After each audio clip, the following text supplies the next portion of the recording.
তুমি এত কিছুর পরেও তোমার মাকে বাড়িতে নিয়ে এসছো, আমাকে তোয়াক্কা করে তুমি তোমার মাকে নিয়ে আসছো।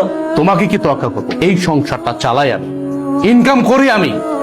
আমি 5 তলায় বসে এসির বাতাস খাবো, আর আমার মা রাস্তা রাস্তা চা বিক্রি করবে, ভিক্ষা করবে, সে গাছের নিচে থাকবে।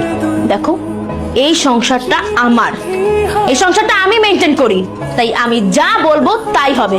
আমি তোমার মাকে নিয়ে থাকবো না এই বাড়িতে। কে কার সাথে থাকবে বা না থাকবে এটা একান্ত ডিসাইড করব আমি। তুমি ডিসাইড করার কে? কে তুমি? আমি তোমার বউ, এই বাড়িটা আমার, আর এই সংসারটাও আমার। এই সংসারের সব দায়িত্ব আমি পালন করি, তুমি তো তেমন কিছুই করো না। সো আমি এই সংসারের যে ডিসিশন দিব সেটাই ফাইনাল। আর তোমার মা তোমার ছোট ভাইয়ের ঘরে টিকতে পারেনি, আমার ঘরে কেন টিকবে? হ্যাঁ, তোমার কি মনে হয় যে উনি অত ভালো একটা মেয়ের সাথে টিকতে পারলো না, আমার সাথে টিকতে পারবে? কখনোই না। আমি তোমার মাকে নিয়ে এই এক ছাদের নিচে কোনো দিনও থাকবো না। এখনো সময় আছে, তোমার মাকে বের করো। বাহ, এই বাড়ি তোমার, তোমার কথা মতো চলবে। এই বাড়ি আমার, আমি আমার টাকায় কিনেছি, পরিশ্রমের টাকা দিয়ে কিনেছি। আর চাকরিটা করতেছি পরিশ্রম করে, কিন্তু চাকরি করে টাকা উপার্জন করে। হ্যাঁ, মানলাম তোমার বাবা আমাকে চাকরি দিয়েছে, সে অনেক সহযোগিতা করছে, আমি প্রয়োজনে তার টাকা দিয়ে দেবো। কিন্তু তুমি কোনো কথা বলবা না আমার মার বিষয়ে। আমি বাইচা থাকতে তোমার মা এই বাড়িতে থাকতে পারবে না। আপনার মেয়ে আমার মাকে এই বাড়ি থেকে বের হয়ে যেতে, আমার মাকে সে সহ্যই করতে পারতেছে না। আপনি জিজ্ঞেস করেন কেন আমার মাকে সে সহ্য করতে পারতেছে না? আমার মা গরিব, এই জন্য। আমার হাজবেন্ডের অবস্থা দেখছো? ও ওর এই ফুকিনি মাকে বাড়িতে নিয়ে আসছে। আমি তো বিয়ের শুরুতেই বাড়ি থেকে ওনাকে বের করে দিয়েছিলাম, কারণ ওনার সাথে আমি কিভাবে সমাজে চলবো বলো তো?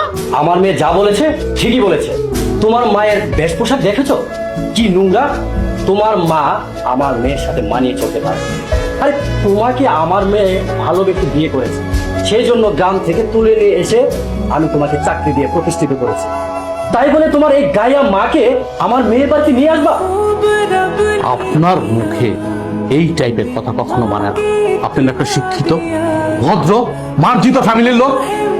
আপনি আপনার মেয়েকে বোঝাবেন কি? উল্টা আপনি দেখাচ্ছে আরেকটা। এখন বুঝতে পারছি আমার বউ, আপনার কারণে আমার বউ নষ্ট হচ্ছে। আপনার মতো বাবা যে ফ্যামিলিতে আছে, ওই ফ্যামিলিতে কখনো সুখ আসবে না। তো আমি আপনার সাথে বাড়াবাড়ি করতে চাচ্ছি না, কারণ আপনি আমার শ্বশুর। আপনি এখন এই মুহূর্তে আমার বাড়ি থেকে বেরোন, আমার বাড়ি থেকে। ঠিক আছে, যাচ্ছি। আমি এক মুহূর্ত এই বাড়িতে থাকবো না। মা তুই থাক, আমি চলে যাচ্ছি। ড্যাং ড্যাং করে সারাক্ষণ হাঁটতেই থাকেন ঘরের মধ্যে, কেন কাম কাজ চোখে দেখেন না? শরীর পাল্টাছেন বৈশা বৈশা। ধরেন এই যে বাজারে ব্যাগ আর টাকা, বাজারে যান, বাজার করে নিয়ে আসেন। মা তুমি বাজার করতে গেছিলাম বাজান। তুমি বাজার করতে গেছিলে মানে? তোমার তো শরীর খারাপ, তোমার তো বাজারে যাওয়ার কথা না। নিশ্চয়ই তোমার বৌমা পাঠাইছে বাজারে, তাই না? সত্যি করে বলো মা। আরে বাজান, বৌমা কইলো মাছ শাক সবজি লাগবো, তাই আমি নিজের থেকে আনতে গেলাম। বৌমার কোনো দোষ নাই। দোষ আছে কিনা নাই সেটা কিন্তু আমি ভালো করে জানি। আমি কিন্তু আমার বউকে চিনি, আমি আমার বউর সাথে সংসার করতেছি অনেক দিন যাবত।